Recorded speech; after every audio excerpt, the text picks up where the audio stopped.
Good morning. It's Tuesday, July 23rd, 2024, at 9 a.m. We're going to call the Door County Board of Supervisors meeting to order. Would you rise for the Pledge of Allegiance, please?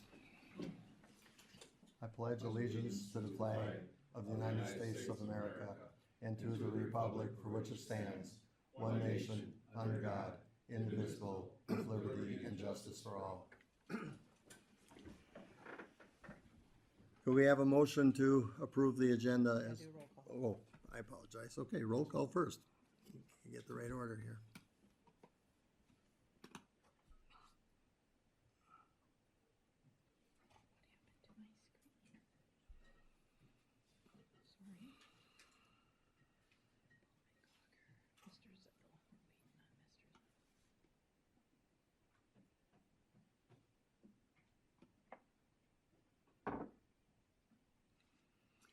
Okay, we have 18 present and You have 19 present. 19 present, okay.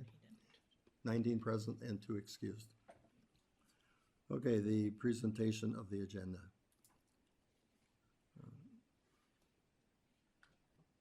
We have a motion by Rublard and a second by Enigal to approve the agenda as presented. Any concerns, any questions that need to be, any changes? Okay, all those in favor signify by aye. Aye. Opposed? In correspondence? There is nothing in the packet.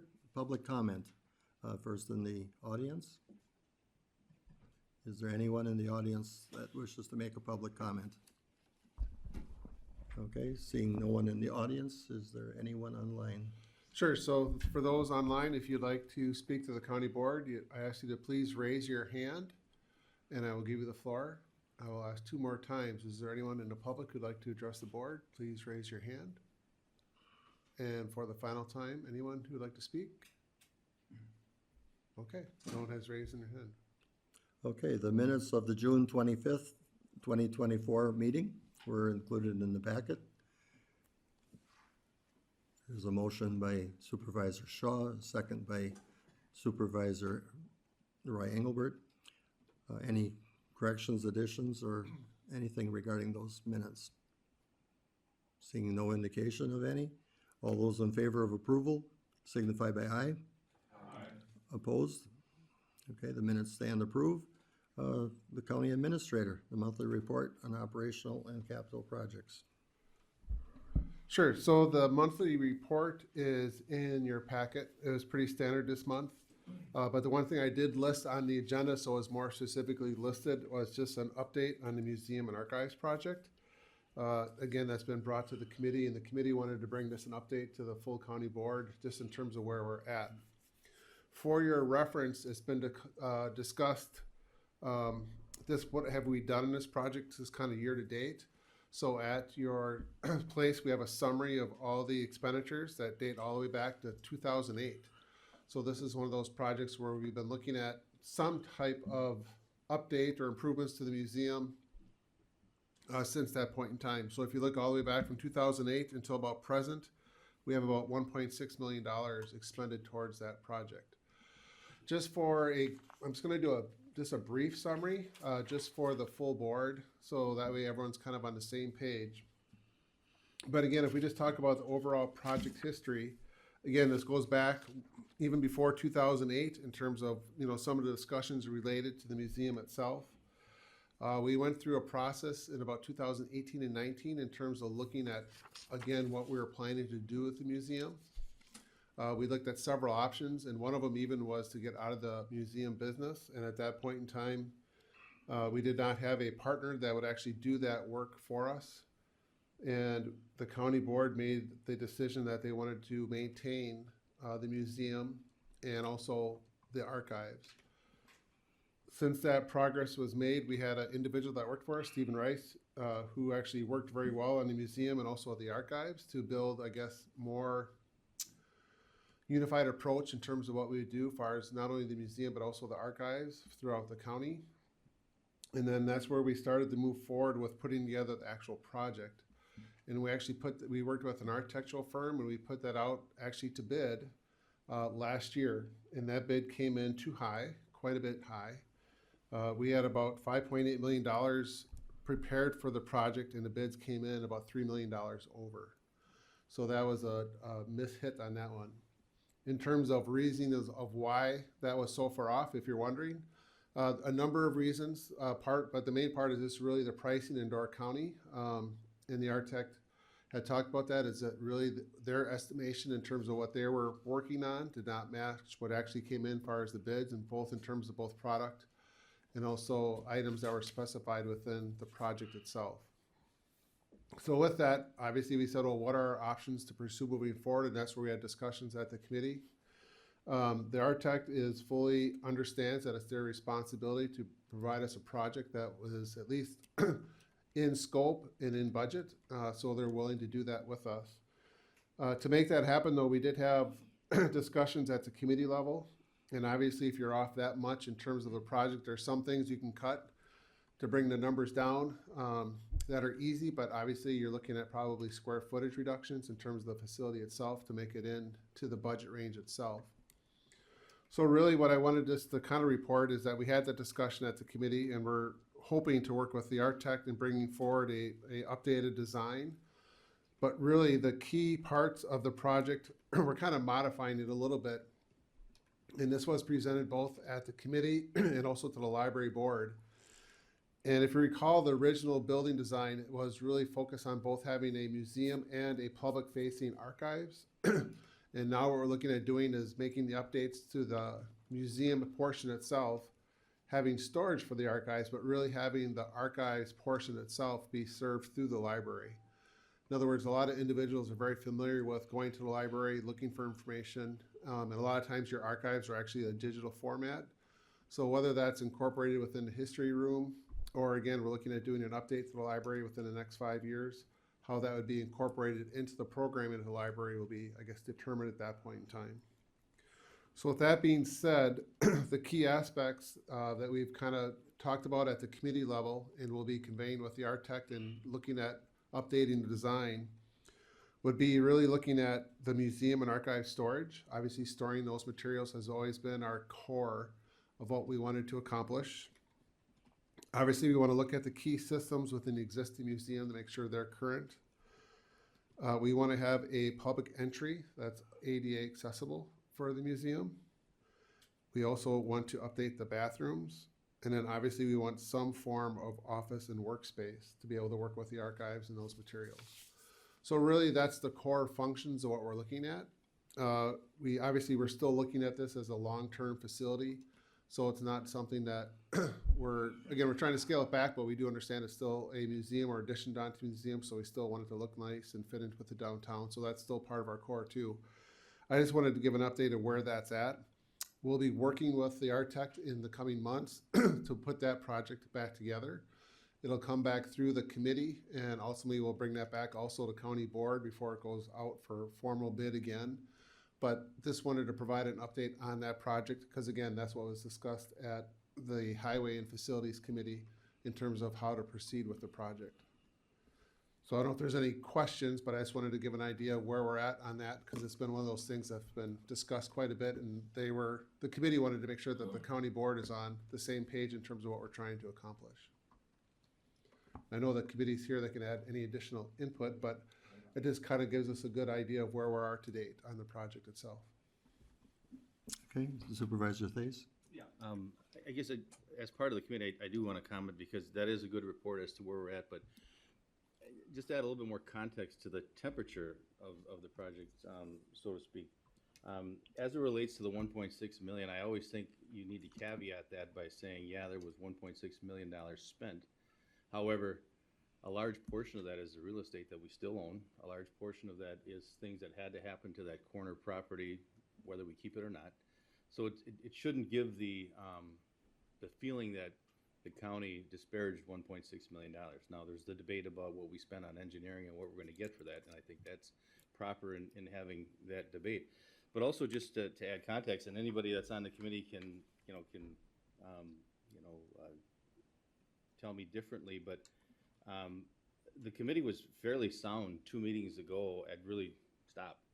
We aren't going to get this done for the money, and the temperature of this kind of project changed in regard to where it was maybe 2 or 3 years ago, as everyone was fairly excited about this. And with all the monies that have to be spent elsewhere in the county and prioritizing this, the committee felt pretty strongly that this really wasn't going to be in the cards anymore. However, in an effort to work with the architect and maybe try to get what we need to get out of them, the committee is convinced to let the county go back and let them redo this. But I think the strong caveat to this is at a drastically different price and scope.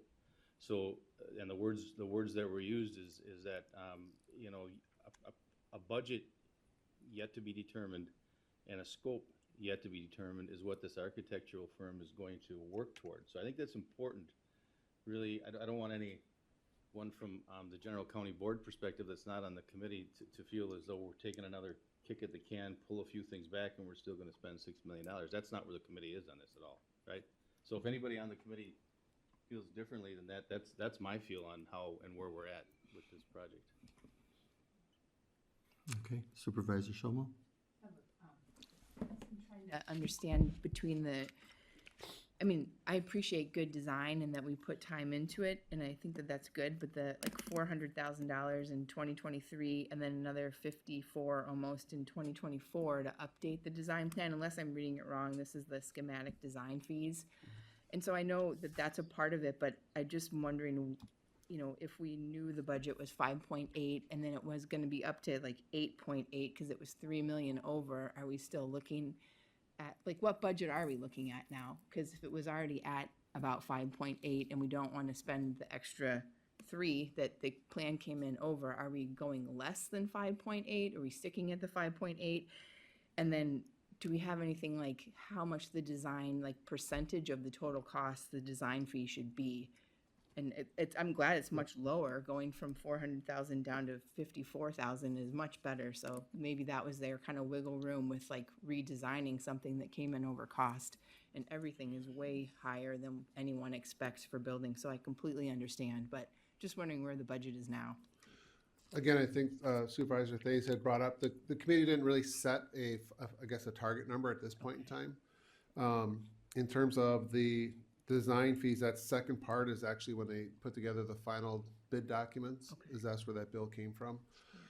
Again, based off what the committee discussed, I think the main goal is to try to, if you look at the original, again, I have the drawings if we wanted to get into detail, but I think the main idea is to pull out, for example, there's a lot of areas that had like a public lobby.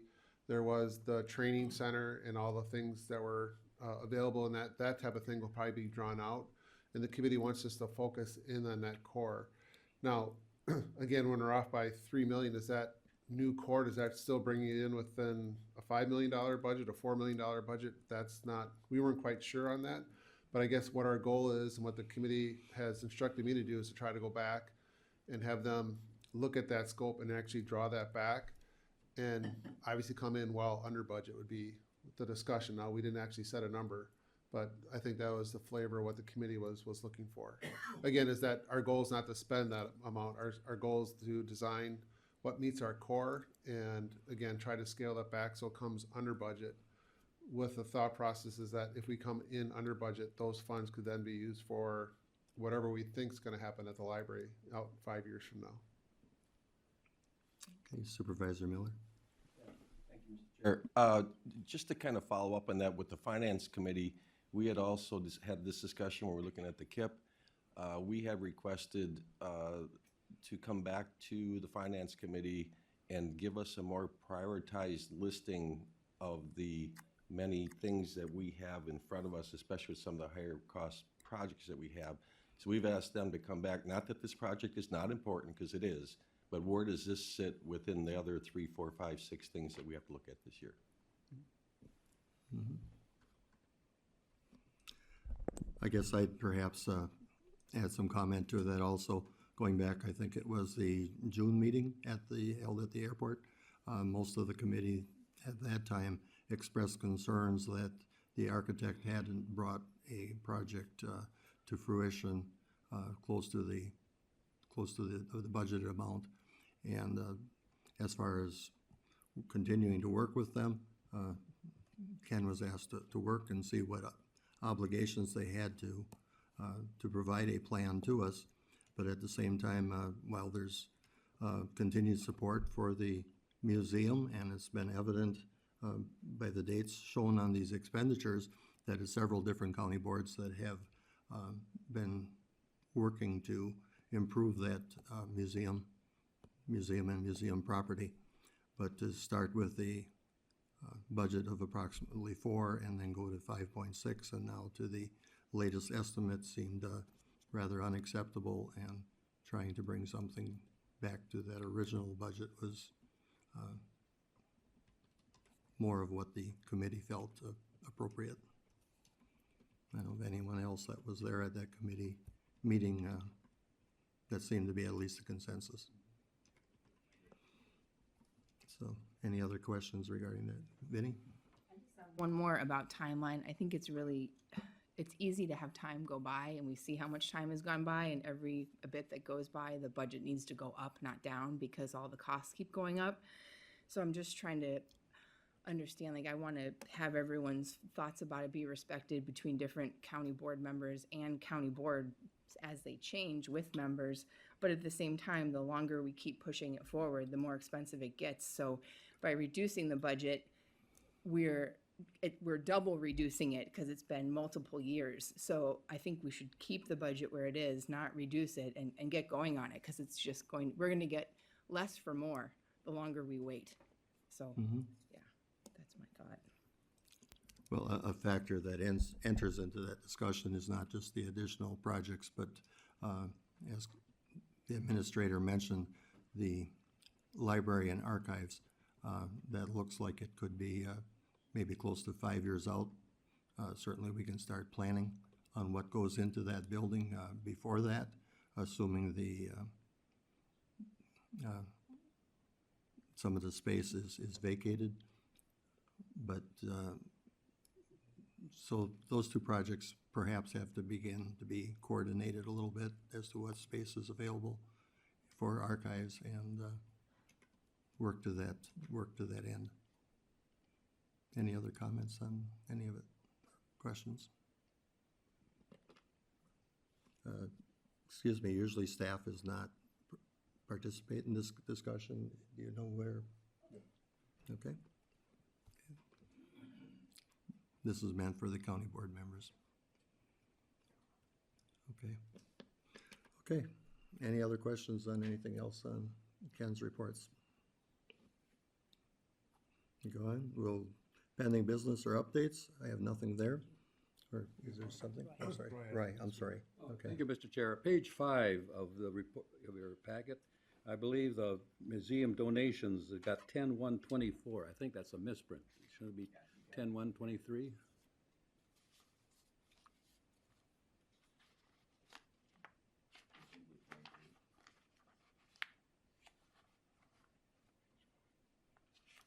It's on page 5, Roy? 5, yes. The first Okay, line, that's the top line. top line. It's a donation from 7/1/24. No, from 10-1-24. Oh, 10-1 of 23. Should be 10-1 of 23. Oh, okay, further in the line, okay. I believe that's what it's supposed to be. Yes. Okay. Okay, thank you for pointing that out. Okay, then we'll move on to resolutions. Recognition of service, the Honorable Judge D. Todd Ehlers. Supervisor Thais, please. Well, I should add that we are anticipating either the judge or newly elected Judge Jennifer Miller, but everyone has obligations this morning, so they will not be present for the presentation. Okay, thank you, Chairman Engelbert. To my fellow supervisors, I'd like to introduce resolution number 2024-35 in recognition of service for the Honorable Judge D. Ehlers. The Door County Board of Supervisors, whereas D. Todd Ehlers was elected by the people to serve as Circuit Court Judge for Door County Branch 1 in 2000 and served until retirement in July of 2024, including service as the county's presiding judge since 2016. And whereas Judge Ehlers enhanced the Door County judicial system by by distinguished manner in which he conducted court, and whereas Judge Ehlers developed and coordinated Door County Victim Impact Panel, and whereas Judge Ehlers educated the public about the court system through mentoring, outreach to schools, and tours of the court system. And whereas Judge Ehlers contributed to the Wisconsin court system as Deputy Chief Judge and Acting Chief Judge for Wisconsin Judicial District 8, and as a committee member of and chair of the statewide committee concerning legal reference materials, criminal jury instructions, and judicial conduct. Now therefore be it resolved that the County Board of Supervisors, on behalf of all citizens of Door County, extend our sincere gratitude and appreciation for the service and dedication of Judge D. Todd Ehlers to the people of Door County and the state of Wisconsin. Okay, so we have a motion and a second to approve this resolution honoring Judge Ehlers. All those in favor signify by aye. Aye. Opposed? Okay, that carries. Okay, resolution 2024-36. Todd, would you do that one also, please? 2024-36, appointments to the County Board Subunits, Broadband Committee, and Zoning Board of Adjustment. So you'll see on the attachment the terms and the continuation of terms and the potential appointments. I don't have much detail or comments beyond that. I don't know, Ken, if there's anything you want to mention or say about it, but I think it's a fairly routine vote here if no one has comments.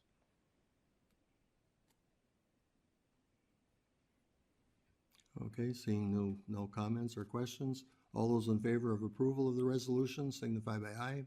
Aye. Opposed? That stands approved. Okay. Resolution 2024-37. Yes. Supervisor Thais. I'll go ahead and introduce this. This is adoption of a qualified retirement plan, special pay 401A plan. A lot of details behind this. Certainly Sean, Ken, and Steve and others can provide the details, but basically we've reviewed this at committee level a few times, and it seems as though it's quite a beneficial benefit for those of our longer tenured employees that are looking at retiring and being able to save and really costing the money, not much of any money to the county. So Sean, if you want to provide further detail.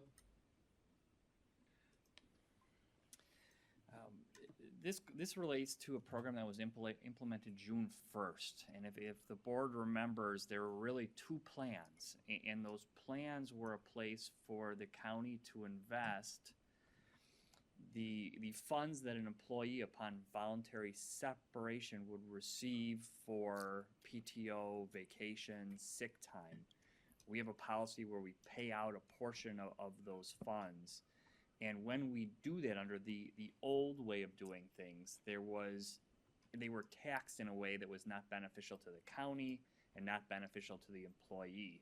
By implementing a prime plan, which is a retirement savings account, and then the one at issue here, the special pay plan, which is more like a standard retirement 401k deferred comp plan, where it's just you receive funds back and there's no limit on what you can use them to. There's a tax savings to both the county and the employee. It was a really well-received plan from the employees that we spoke to. So we did implement that June 1st, but with the nature of this special pay 401A plan, the vendor that we used to implement this wanted a resolution from the county board formally adopting it, even though we already did adopt it and put it into place. So this is really dotting I's and crossing T's, and it's an act by the board saying, we do approve this plan.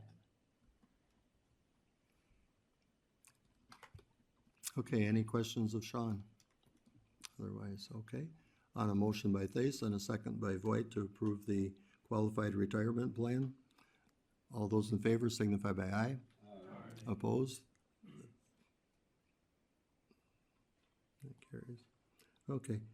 The next resolution, 2024-38, authorizing Door County to enter into the settlement agreement with Kroger Company and agrees to the terms of Addendum 2 to the Wisconsin Local Government Memorandum of Understanding. I will make a motion to approve that. That is going to all the counties for approval. They're working with the Wisconsin Counties Association And as of a meeting that I was at the end of June, some of those payments were released through the WCA. And Sean has been working with all the agencies involved, and he'll explain this resolution. So this resolution is related to the opioid settlement litigation that the county entered into. As the board knows, we've entered into various settlements with various entities. We've received funds.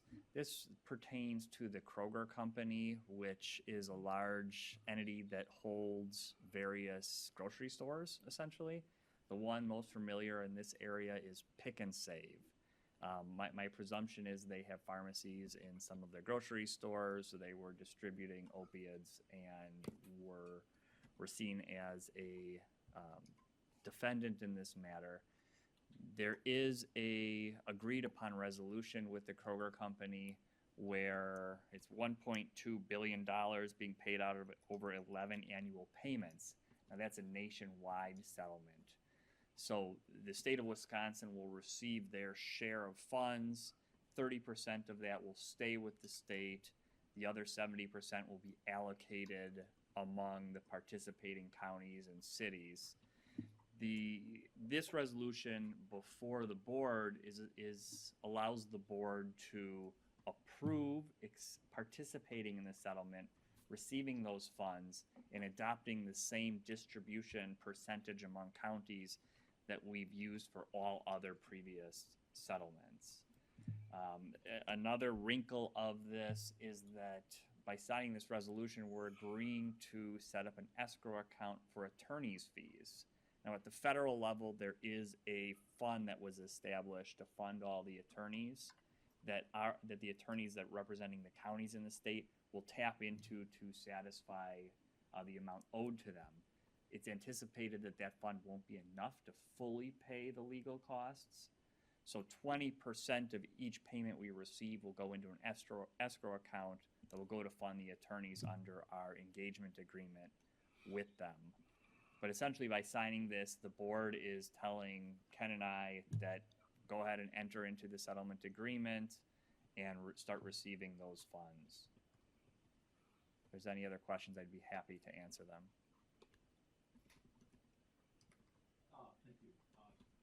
Just relative to the percentages, just for my clarification, you said 30% of the 1.2 billion goes to state, 37% to the counties and cities.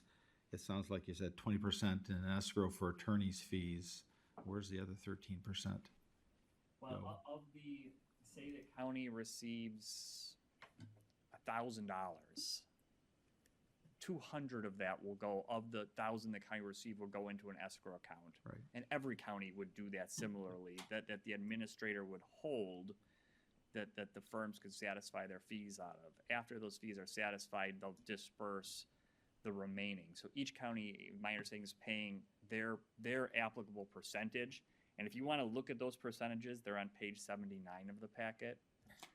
And it's just a way to fund the attorney's fees. So of the 70%, 20% of that total will go in, but the county will pay in accordance to their allocation. So it's not an equal.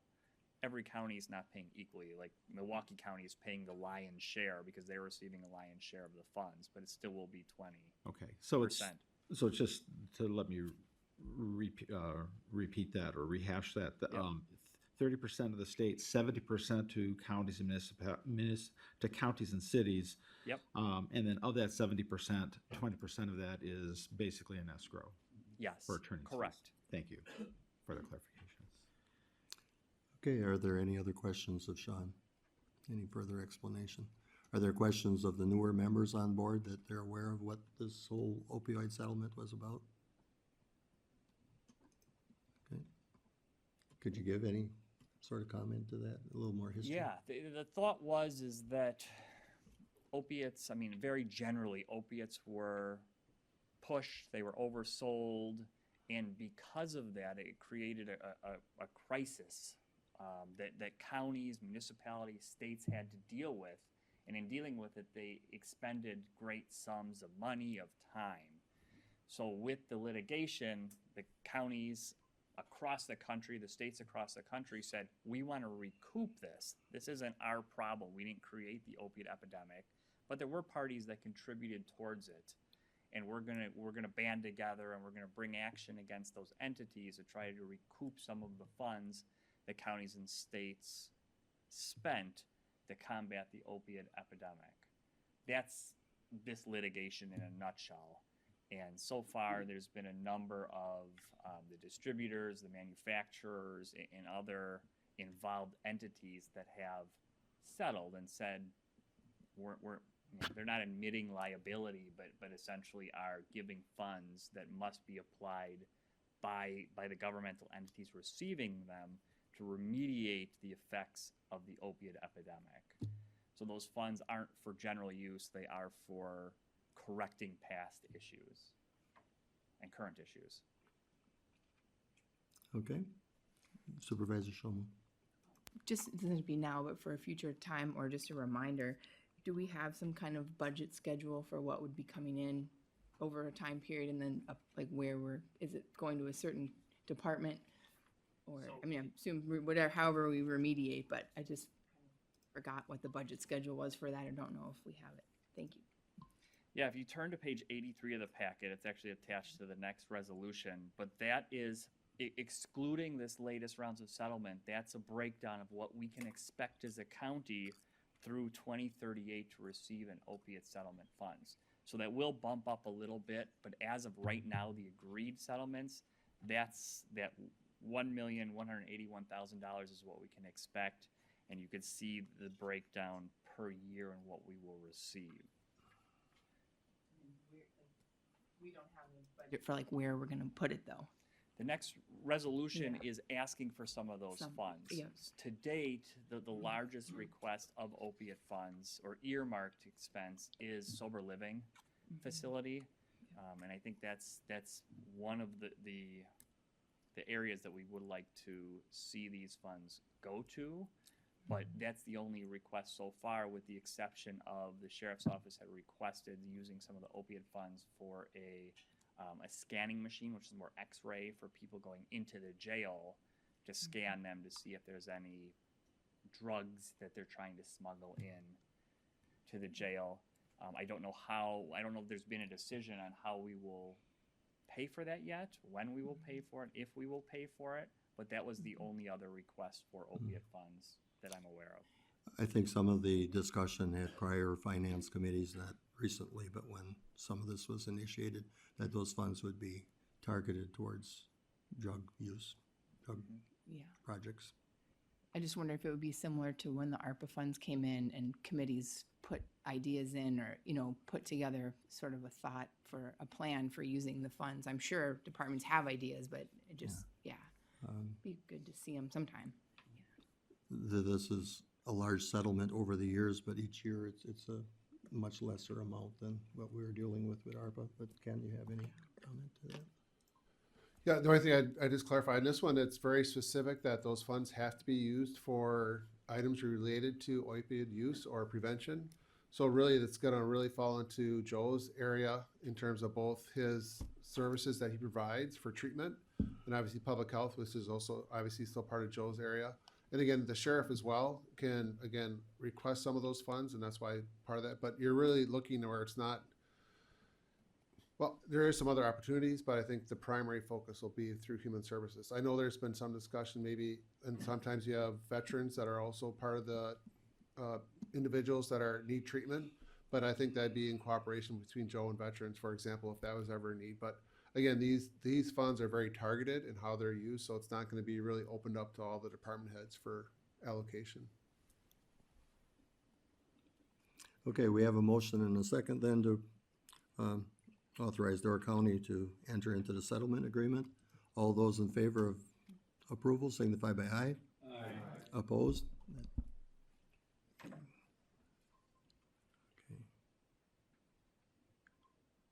And Resolution 2024-39, Supervisor Miller. Thank you, Mr. Chair. I'd like to make a motion to approve resolution number 2024-39, which is the use of some of these opiate settlement funds for the sober living services. We'd be looking at transferring an amount not to exceed $100,000 to the not-budgeted funds. And I think if Joel is in attendance today, and with your permission, Mr. Chair, he might want to give a little more explanation. Yeah. Mr. Krebsbach, would you answer any questions that the supervisors may have? Good morning, everybody. Thank you. I just wanted to give a little bit of background and some information on where we're at. So we have been talking about sober living for several years. I look back in my emails, the first house I looked at was over 2 years ago. And we just have not been able to move this project along. But a while back, related to the ARPA funds that you were just talking about a few seconds ago that Vinnie mentioned, the board allocated $700,000 of that towards a building. And at that point, we were looking at buying a building or building something. And so came and gave you a report last September at the summit that we went to when we were gathering and talking about the budget. And at that point, you guys really expressed an interest in us moving forward with that, but also not trying to run it out of Health and Human Services. So we've been looking for contract options. We put a packet together. Recently, we spent the $15,000 to work with a company called CORE to come up and evaluate and give a look in Door County and see if they could operate a sober living house. So they've given us a proposal. We are still working on negotiating the contract and what that'll look like and what the details are about how we'll treat residents and who decides who goes in, that kind of stuff. So that is not completely worked out yet. But next steps would be the funding for this program. And so also a couple of months ago, we also allocated $83,000 to go towards this particular project. Could you? So just some kind of background and idea about where we're at. So this is, I didn't pull numbers from before 2023 because they were much higher. We were probably spending closer to $40,000 a year on residential treatment at that time, but there was a shift in how organizations can bill for service, and at that point, residential services for AOGA clients was not covered by medical assistance or Badger Care, and it is today. So our numbers have actually dropped in the last couple of years.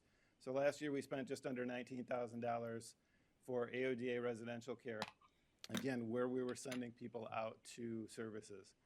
In 2024, so far this year, we've spent $15,000 through May, but we currently have actually we have 4, because one of them just got kicked out last week, but we have 4 residents currently in treatment at this time. And again, in treatment in a different community somewhere else. Sometimes in a residential service like what would be considered the traditional 28 or 30-day programs, and a couple of people in the longer-term programs. In fact, we have 2 people transitioning to sober living in different communities within the next week. I will say, just in terms of the opiate settlement and some of the stuff that you guys were talking about just a few seconds ago, I would say Door County, like most things, we're a little behind times. But unfortunately, we're there. We're catching up. So that opiate epidemic that's kind of hit the rest of the state and the country is hitting us now. The last 2 years, we have doubled the number of kids in foster care. Almost all of those cases are tied to parents with addiction. Our treatment court is running strong, and we have no shortage of folks who are struggling with these issues. So we're really kind of getting hit with that right now and feel a little bit like we're kind of struggling behind the 8 ball to keep up with some things. But sober living for us, will be a component to help us kind of dig our way out of that. So those folks who are placed out of the community, the drawbacks really there are, most of them are on probation, and so they have to return to Door County at some point. And what they're doing is they're getting sober and they're developing peer relationships and sober supports in a community that's not theirs. And then we pull them out of that community and bring them back here, and they're struggling to be successful when they come back here because they don't have that same connection. And it's not impossible, but we know that if we keep them closer to home, we have more success We did that years ago when we had Kimberly House in our area. So right now, I would say we're getting near a contract. We're still trying to work out the kind of nuts and bolts about how it's going to operate. We're looking at a female facility that can house 4 to 6 clients at a time. There are 2 different programs that we would be able to bring them in under. And because of the program core, the operating organization would be able to charge out some other services. So there's a different rate depending on what program they're in for us. So it's either $65 or $75 a day. I just went worst case scenario. If we pay, and when I say worst case scenario, that doesn't sound right. Most expensive case scenario. If we went most expensive case scenario and we put individuals in for the entire year for 12 months and we funded all 6 beds for 12 months, our total cost, if we had 3 in each program area, would be $153,000. Cora is also looking for some help with the startup funds, so the first month's rent, the lease, some of that kind of stuff before they can bill for services. And so we put together a budget of just short of $25,000. So in the first year, if we paid for 6 beds for the entire year, which we won't, but if we did, the full cost for us would be $178,300. So I wanted to give you an idea about where other funding will come from. And I will also say most of this is my best guess, and knowing that it's out there, but we haven't secured it yet. So based on the projections of 3 individuals being in our comprehensive community services program, what we pay to CORE, what we budgeted and figured we would pay to CORE, the county would actually make an additional $38,000 on top of that. There's not a way to show that in a budget that I would end up presenting here tied to the sober living. It would go into our comprehensive community services. How that works is when we buy a service, we have an administrative fee tied onto the top of that. For every hour of service that we buy, we also charge $20-some an hour for our costs. Our billing staff, myself, some of the other administrative costs get tied into that. So it helps us capture revenue for expenses that we're already incurring. There's a state opioid grant we have not written for yet. We just brought in our AODA coordinator. She's been with us since the first of the month, and so we're getting her up to speed, but one of her first projects will be to help us write the state opioid response grant. Again, it's some of the same funds that we were just talking about. The state money has also been allocated out to help communities with this. So we'll write for a grant. Most of those grants that have already gone out are supporting sober living projects throughout the state. CORE has partnered with Shawano County, and we are working with those folks to try and understand how they wrote the grant and what funding they got. So we're working on that piece. Opiate room and board grant, there's also a grant out there that's specific to a client. They can apply for it and ask for help for their room and board costs. At some level, we will also have our consumers pay for the services that they're getting. So in the beginning, when they're not doing well and they're first coming in, we don't expect them to work. They're going to be in treatment 3 or 4 days a week. We'll have other things that they need to do. But as they get stable, and there's after probably 90 days to 120 for most people, then they would be expected to get a job and then start contributing to the cost of the program as well. So we didn't figure any of those revenues in because I don't have a solid number for them, but those are things that will offset that $178,000 that we're looking for. So before your presentation today, the $303,000, that's how much the county has received to date out of that sheet that you were looking at on page 83, I think it was, of your packet. And so then I also, when I presented to our committee, put in there just the dollar amounts over the next 10 years that were coming in that sheet that's on page 83. So I originally went in and requested the full $300,000 to use for sober living projects going forward. The finance committee at this point is suggesting that we go with the $100,000, which would kind of cover the gap of what we consider would be the most expense we would have. I'll be honest to say, I'm asking for those funds so that we can go forward and know we have funding for it. but I'm hoping we use as little as that as possible, and we can offset it with other grants and other opportunities so that we can continue to support the sober living project for years to come. Any questions?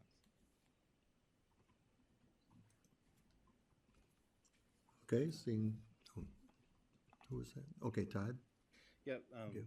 I support what you're doing here, and I think moving with a third party is the right way to go, and I applaud your efforts in getting there. I have a couple questions, and maybe it was in that presentation, but what is that $100,000 you're requesting specifically being spent for? Is that general costs related to sober living program? Is that what it is? Yeah, so what the proposal that we have from CORE is a daily rate. So if, it's actually gonna be a female bed, but I'll just use Ken and Joe. If we go in and we're in the program, if one of us is in the Comprehensive Community Services Program, that fee will be $65 a day. And if we're not in the program, the fee would be $75 a day. And so we're literally budgeting for, or I'm asking for funds to cover the annual cost to put someone in the facility. Okay. Six So- people. So maybe I'll just leave at the wheel here, but there's no facility yet here in Door County, right? They haven't. Yeah, they have found a place to rent. They're currently working on the lease. And again, those are some of the specific details that we have not yet completed, but they have a landlord that they're working with, or a owner of a property that they're looking to rent in the community. Okay, and that rental agreement would be with Core specific, right? Yeah, Core would be the renting agent. We're paying them for the service that Yeah. they're providing to the clients. And then I would trust you're looking at a long-term agreement with them. Obviously, they probably want one if they're going to commit to the county. I imagine the county will want one so we know our costs moving forward, right? We have had discussion about that. Typically, we don't do more than a year contract with most of our vendors. They are looking at a long-term lease. The renter wants a lease, so there's still quite a bit of that being negotiated. I would say that $685,000, that has already been put aside. When we talked at the Finance Committee level, I suggested that we leave that alone because I'm not sure how long. I think we're going to experiment with this. I know that we're going to probably take a couple of years to try and figure it out, but I'm not sure we would want to go more than 2 years in case there is a problem with how the house operates or the vendor, or because they're also working to hire staff. They've got a couple people identified that they want to bring in and start. They're thinking they could get going as early as within the next month. I think that'll be a little bit of a challenge just because of my schedule and being able to work out some of the details with them. But I'm hopeful that by September or October, we would have a place open and ready to go. Okay, so this $100,000 is in anticipation of them finding a house, them coming to agreement with the county, and then would fund the expenses of people going into this place in October or September or sometime Correct. later this year. Yep. Okay, so I guess one could say, I don't know, sometimes we approve monies that go somewhere and get spent that, down the road, the agreement never, we've gone through that in a few projects here since I've been here. So I just that's why I'm asking those questions. And then, as we compare it to the numbers you put up there, if I read this right, 178K worst case scenario is what would be expected as a cost toward using Core for the service in Door County for a full year. I'm trying to tie that back to what that compares to, and what I saw in the presentation is that, we spent $15,000 this year, and if we double that, that would be $30,000 in our current program and the way we do it now. So we're spending 178 to offset 30. How do we? Am I thinking right there? Yeah, the numbers don't add up the way you're thinking about them, and I would agree with you in terms of even the way I presented it. What it doesn't show is what are our other costs. So we have multiple. Right now, we have 9 individuals in our drug court program. I think 7 of them are females. We have had multiple females we have 2 who have not been successful and have been kicked out of our treatment court in the last 6 months, partially because they don't have stable living. So when we look at the benefits for folks to go into a stable living environment, 50% of the people that we have graduated have all had some place to live that has been secure. typically with their family, parents, siblings, someone else they can live with. Everyone who's been unsuccessful and gotten kicked out of our treatment program has ended up not having stable housing. So they're coming back, they're coming into the community, they're living with using individuals, they're living with folks who are not supportive of their recovery efforts, or they're living in communal spots where other people are using and they're trying to stay sober. And so what we're missing is the ability to be successful with these folks. And often those individuals are doing 2 or 3 residential treatments over a course of a few years. And so the goal is really to stabilize their living environment and help them get their feet on the ground in our community. And so the costs for that, the inpatient costs are offset, but what we're finding is we're just not being that successful with those folks who don't have stable housing. Okay. I think I understood what you said. I think I know what you said, but I really didn't answer the question. But I think what I'll do is I'll repeat back to you what I think what you just told me is that, albeit we might be spending $30,000 a year in a service outside of the county right now, we're looking to spend potentially worst case scenario 178. We can't compare dollars to dollars because what we expect to have is a very improved and more successful program, which is going to cost us more money. Is that what you're trying to say? Very well said. All right, thank you. Wish I would have said it that way myself. And maybe I just have a hard time following you, but Yeah, it's good. Okay, Supervisor Shaw, please. I have 3 or 4 things. I'm going to take them slow in order. So the Okay. first one is just a slight recap on the cost of out-of-county treatment, because I think that's the piece that people aren't thinking of when we send someone for residential out-of-county treatment and it's paid for by the county. It is well over $178,000 a year, correct?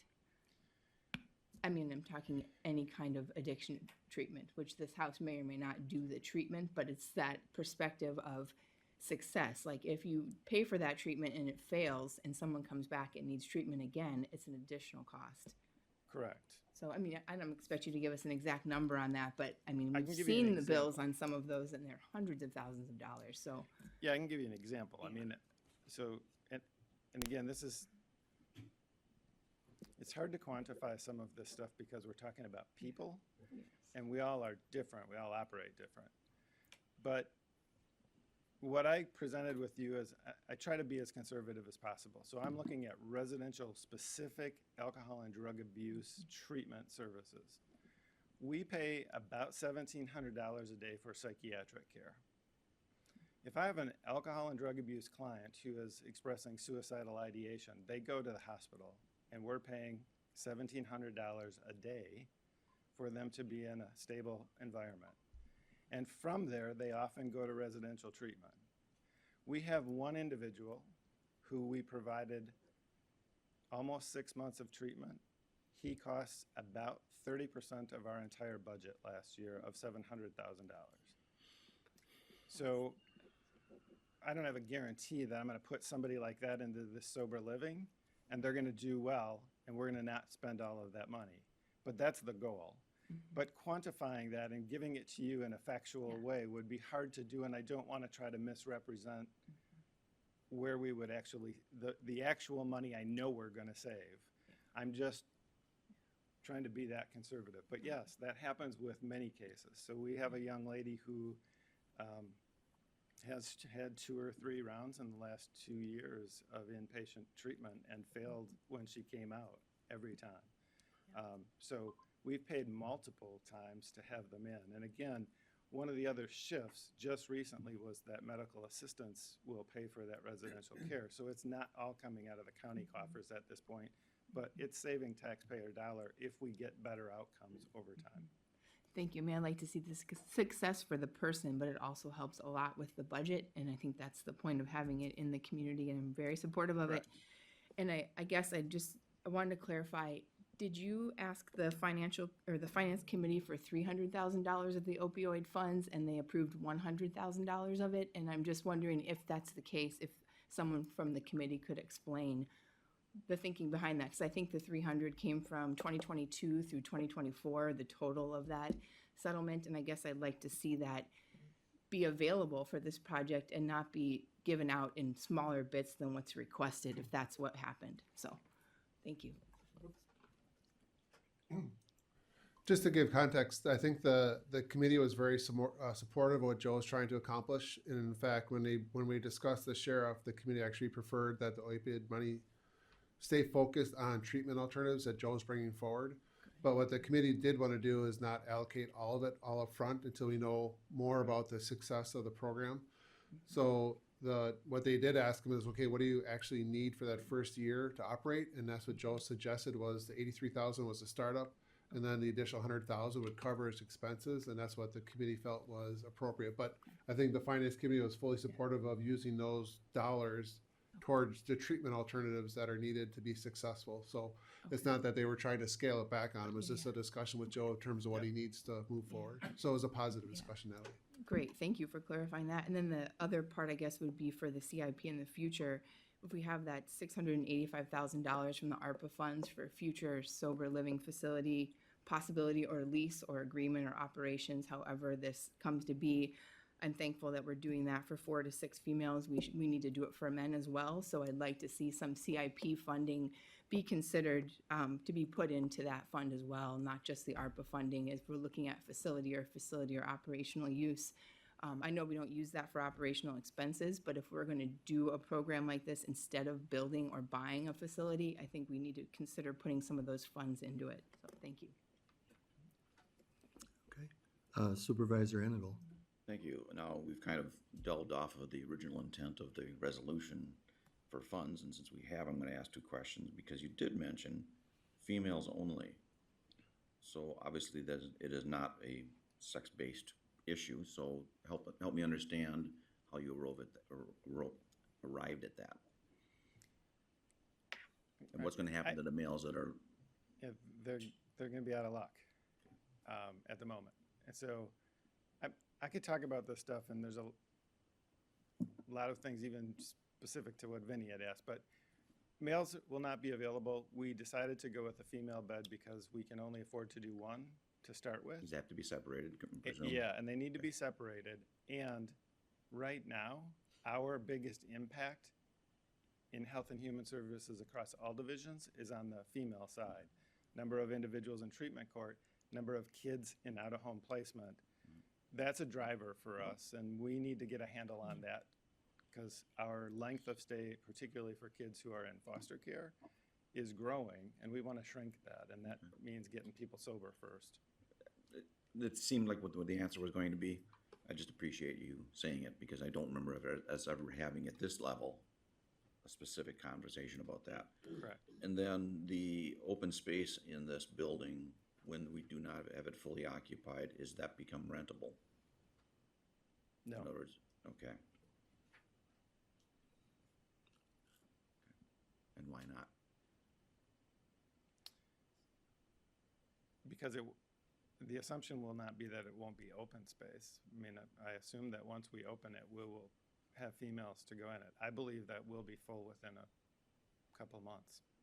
Anticipation is to be fully active, basically, is what you're Yeah, saying. what we believe we'll do is start out with 4 individuals for the first few months to get things going, get staff up to speed, helping them understand what their role is, that kind of stuff, and then eventually adding 2 more to get to 6. So the scale of the structure that we're looking at, the operation, is Yeah, driven around the anticipated use. I will say that CORE also was struggling with finding a facility big enough to take more than 6 individuals. So they ran into the same challenges that we faced for the first couple of years. In Wapaka County, they built an 18-bed facility, or they opened an 18-bed facility. It was full within 2 months. They have a waiting list. So it's that old adage, if you build it, they will come. We have a lot of folks struggling with addiction in our community. I think when there's a service available, we're going to use it. I can't guarantee that, but I believe we'll be full really quickly. Okay, thank you. Yep. Understandable. Okay, Supervisor Norton. Thank you. I already know the answer to this, so it's going to be an easy question for you, Joe. Thanks. Just a little bit about CORE, kind of where they're out of, what counties they currently cover, and why we went with them. I know it's a 3-part question. Basically, just a little cliff notes on what CORE is. They're out of Manitowoc. They developed a sober living facility 2 in Manitowoc. They also have a treatment facility, so they're a residential contracted, it's an agency that we contract and send individuals to. That's part of the reason that we connected with them. We have some history with them. They also are working with Shawano County operating their sober living. They're in partnership with Wapaka County, and they're currently in the same position with us as they are in Menominee County, where they're looking to open another facility. So part of the reason for going with them, they have a track record and they had a plan for how to roll it out, which the other folks that I talked to over the last 2 or 3 years didn't seem to have as concrete of a plan. Thank you. Okay, Supervisor Combs. When they're in the programs, it's pretty well structured with counseling, et cetera. Once they're out of the program, or you say they get kicked out or whatever, where do they go then? So the programs are, there's levels of programming depending on the person's level of addiction. And again, I could go into long conversations about how we determine those levels and what they are. The structure starts out very strong. So if we have somebody in the community, in our community, we do what's called intensive outpatient. So they're seen 3 times a week. We're looking to bump that up to 4 times a week. But internally, if they're here and in the community and live in a sober living environment where they have staff that help monitor and there's rules and there's responsibilities, then we might not have to send those people to a residential treatment center. A residential treatment center is a higher level. That's 24-hour, there's staff there all the time. Individuals in those facilities are being monitored. They're not locked facilities, so individuals can leave, but they're typically in there anywhere from 28 to 90 days. So that we contract with about 7 different entities that provide residential care. Then sober living is a step down from that. It is not fully staffed 24/7. There's not somebody monitoring them. They are expected to stay sober. They get drug screens. They get other ways to monitor them. But it's not fully staffed. When individuals get kicked out of residential treatment, we have taken them back into our outpatient programs. But typically they're not living in a stable environment. So eventually they just start using and they kind of disappear. And then we're pulling back in 6 months later or 2 months later. So you don't really know, just Where they go. once they're gone, yeah. We've had, of the 4 individuals that I know of that have been administratively discharged or kicked out of the programs that they were in, 3 of them are still in outpatient services with us. One of them is a homeless gentleman who has, I believe, gone to another community, but I also think he'll resurface here sometime in the next few months before it gets cold. Thanks. Yep. Okay, Supervisor Shulman. Thanks. My last comment is just wanted to, again, we all know there's affordable housing crisis. We know it's hard for anyone without any kind of addiction to find affordable housing. So I think it's all more of an important reason to keep supporting this. And I would like to see us look as a board to the cost of, developing a facility, having another facility, having enough space for both men and women for sober living. And as an in-between space, when you're trying to attain affordable housing, if you come back from a treatment program and there's no housing that you can afford, it's a natural progression that we're seeing. And so if we can have a stopping place in between that, I think it would be a great thing for the community. So thank you. Okay, I think we've had discussion perhaps beyond the fiscal transfer of money, but it's good to have, be aware of the program that's going on. And Joe has been working to work with CORE and trying to find one for the county themselves, and that was presented and approved at prior county board meetings. So we have a motion by Supervisor Miller, a second by Supervisor Norton to approve this transfer. We need to go to the voter board.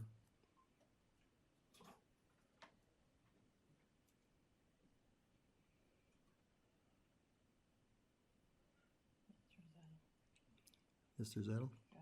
Got it? Okay. Okay, that passes on a vote of 19 yes and Thank you. 0 no with 2 absent. Okay, that concludes the resolutions. We have no ordinances. We don't have any special reports today, nor new business. Oral committee reports. Anyone from any committee wish to make some comment? Supervisor Thays. Thank you, Chairman Engelbert. Yeah, just wanted to comment on our LCC. As you know, I'm chair of the LCC, and we meet every other month. And we had a topic on the agenda for a report out on the mill pond, and Greg and his team did a really nice job of providing the information that they had up to date. They've done a lot of testing, and it was fact-based, and quite frankly, Greg did a nice job presenting it on the wins and the losses. Obviously, not necessarily losses, but you know, what it was that we attempted to achieve and where we were at here now. And there's more testing that needs to be done yet, but it's been a highly topical issue here over a number of years for those board members that have been here for a few years. So I'd encourage you, you know, maybe some constituents, maybe asking questions of you or so on and so forth. Every now and then we get public comment, and there was an email that circulated this week, you know, regarding the mill pond. But I'd encourage you, if you're interested, to stop and see Greg, and he can give you the information that we've got to date. And again, there's factually some wins, and there's some things that we didn't achieve. Vinny, I thought, provided some really, really good comments relative to the history of the mill pond and all the conversation that took place well beyond me getting on the board. And I felt that was pretty important to kind of reframe what the goals were of the mill pond drawdown. And as we continue to gather information, I think you know, we'll have a final conclusion as to, you know, how all the goals that were originally intended for the mill pond were met or not met. So I encourage you, maybe if you're interested, to go see Greg, and he can fill you in on that. More to come. Okay, thank you, Supervisor Thays. Any other reports? Okay, vouchers, claims, and bills. Any questions on those? Okay, the next county board meeting would be scheduled for Tuesday, August 27th at 9 a.m. Supervisor Thays. Can you remind the board the summit, the financial summit, or what's the date on that? So, I mean, I know it's 5 or 6 weeks away, but that's a rather full date. Do you have the date? You're talking about the retreat in September? Yeah. Is it the third? The fifth. The fifth? Third, the fifth. Oh, no, is it the third? Joe? No, it's not. Is it not the Tuesday. third? I don't know. Oh, sorry, it's not the third. Fifth. It's the fifth. It was the fifth, yep, Thursday, September 5th. And that'll be at least a half day, not more. Yeah, oops.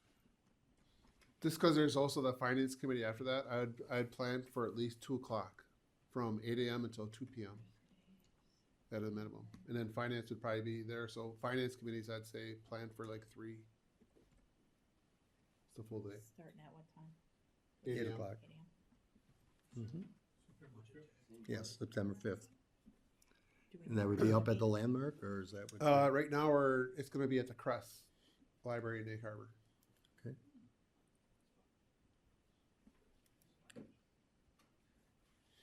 Okay, I'm sure if there's any changes, any things that'll come forward Yep. within the next month. Okay, we need a motion, One more announcement. one more do too. announcement. So Lori just brought down, we're gonna circulate a fancy copy for Judge Ayers. If you could all sign it before you leave the room, I appreciate that. I'm sorry we forgot that in the packet of signing. And Dave, I do have one announcement too. Okay, and Just one other announcement, just a reminder, just because of the timing of our meetings, our county board fair is coming up. The dates of the county board fair are the 14th through the 18th. I know there's several board members that attend all the meetings, but the fair board has really worked hard this year in getting everything coordinated or implementing some new technology. But I'm really looking forward to both the events, but everything they put together on our behalf for the county. So I just wanted to make an announcement and that plug. So it's always a great event, and I hope you have that opportunity to attend. okay, could we have a motion to adjourn, please? Oh, yes, Regarding the retreat in our finance meeting that afternoon, is that gonna replace our monthly finance meeting? Well, It has in the past, yes. okay, just making sure. okay, motion to adjourn is in order? Okay, a motion by Shaw and a second by Norton. All those in favor of adjourning signify by aye. Aye. Opposed? We stand adjourned.